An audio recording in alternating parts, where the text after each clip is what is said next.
Welcome to Beyond the Text, the podcast dedicated to exploring intellectual history with depth and context. In a world filled with quick takes, we're here to dive deeper. I'm your host, Samuel Woodall, and in each episode, we'll uncover overlooked aspects of historical and intellectual narratives.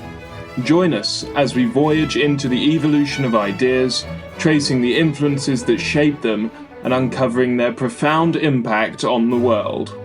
So let's embark on this journey together, transcending the confines of words and delving into the essence of thought.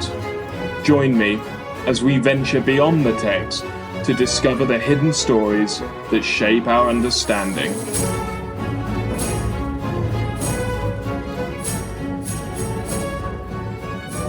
Welcome to another episode of Beyond the Text, where we explore the realms of philosophy and intellectual history. I'm your host, Samuel Woodall, and today we're going to be diving into the intriguing world of natural law and natural rights. But first, a special acknowledgement to Professor Knut Hutcheson for his invaluable guidance. Today we delve into the thought of Samuel von Pufendorf, a jurist who reshaped our understanding of human society and the necessity of laws. We'll unravel his ideas and how they influence the broader conversation on natural law. Samuel von Pufendorf, 1632 to 1694, was a German jurist, political theorist, and historian. He is best known for his works in the fields of natural law and political philosophy. Pufendorf was born in Dorf Chemnitz, Saxony, and he studied at the University of Leipzig and the University of Jena. One of his most influential works is on the law of nature and nations, published in 1672.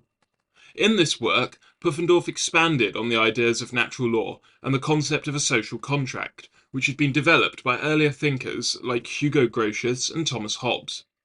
He argued that there were certain fundamental laws that governed human behaviour and interactions, and he explored the idea that societies are formed through a kind of social contract in which individuals agree to live together under a common authority for mutual benefit.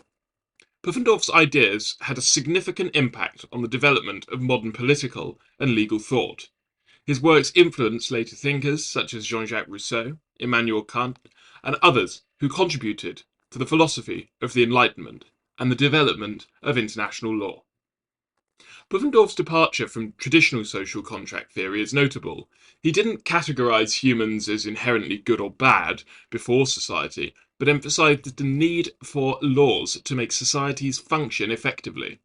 His observations focused on the universal presence of legal regulation in societies throughout history.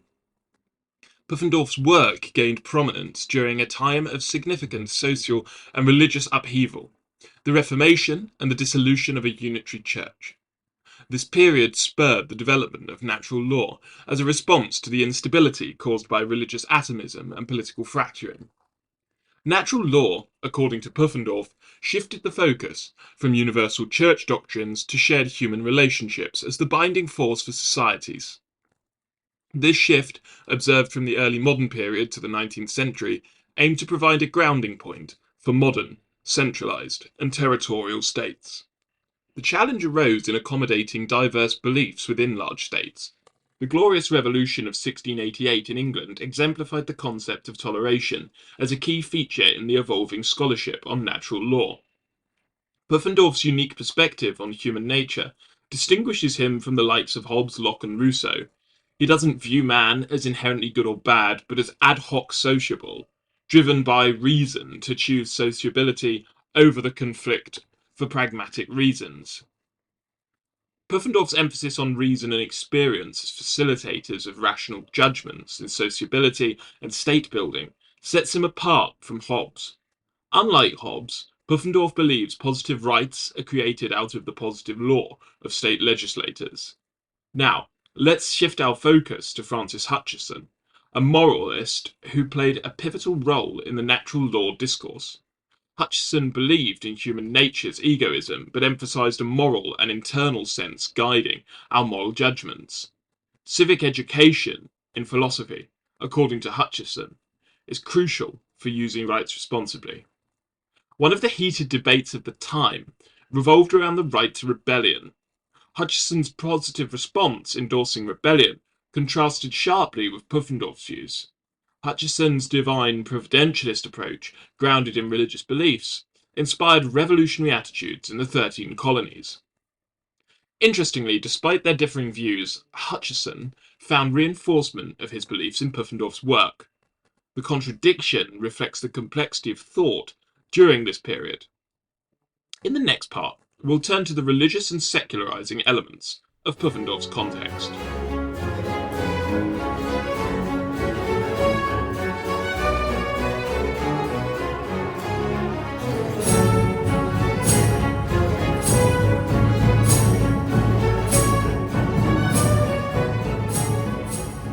As we explored Pufendorf's thought in the first part, we now zoom into the historical context in which he emerged, circa 1625. This period witnessed a heavy focus on understanding natural law, with scholars like Hugo Grotius producing legalist tomes such as War and Peace. The Christian milieu presented a challenge. Scholars of a Catholic bent struggled to reconcile the prioritization of natural law with the sacral divine law upheld by the Church. The institutionalization of education and law practice across Europe intensified the perceived split between God and nature. Now, let's broaden our perspective to colonial contexts. The hypertrophy and colonial expansion marked a significant shift in the intellectual landscape. The exportation of European reasoning and practices to the Americas underscored a global intellectual history that often goes unnoticed. Professor Hutcheson introduces the concept of contributive history. This perspective challenges the traditional narrative, urging us to explore how ideas contributed to the development of debates and discourses of the era. Intellectual historians are tasked with unveiling the international and global aspects of thought, democratizing the importance of thinkers tied together. It's a call to move beyond the mountains of thought to the foothills and lowlands of intellectual discovery. Now, turning back to Pufendorf, on the duty of man and citizen, we scrutinize the role of laws in defining individuals within society. As colonialism expanded, questions arise about the biopolitical systems enforcing European laws on non-European communities. Embracing a global intellectual history allows us to challenge the dominant Western narrative. By examining diverse perspectives, we question the validity of perennial questions that all thinkers supposedly responded to, and delve into individual thinkers in their respective contexts. From presentism to pluralism, the approach to history shifts. Intellectual historians observe the legacy, plurality, and oscillating interpretations of moments in the history of thought, questioning the traditionally accepted canon's integrity. Yet one major challenge remains: the difficulty of language. Pufendorf's discourse and moral versus physical entities presents a linguistic conundrum. His complex language and rhetorical devices in On the Duty of Man and Citizen contribute to misunderstandings and misinterpretations by contemporaries. Pufendorf's notion that the moral entity must be superimposed on the physical reflects the intricacy of his ideas. As we grapple with his complex language, we must question whether we can ever truly understand the exact terms and intentions of a thinker within their own time. Now the concluding segment of today's exploration on natural law and natural rights. In our two-part journey, we've delved into the philosophical landscape shaped by thinkers like Samuel von Pufendorf and Francis Hutcheson, examining their ideas in the context of the intricate relationship between God and nature. In the first part, we traversed Pufendorf's world, emerging around 1625, amidst a shifting intellectual terrain heavily focused on natural law. Pufendorf's departure from traditional social contract theory challenged prevailing notions about human nature before societal structures.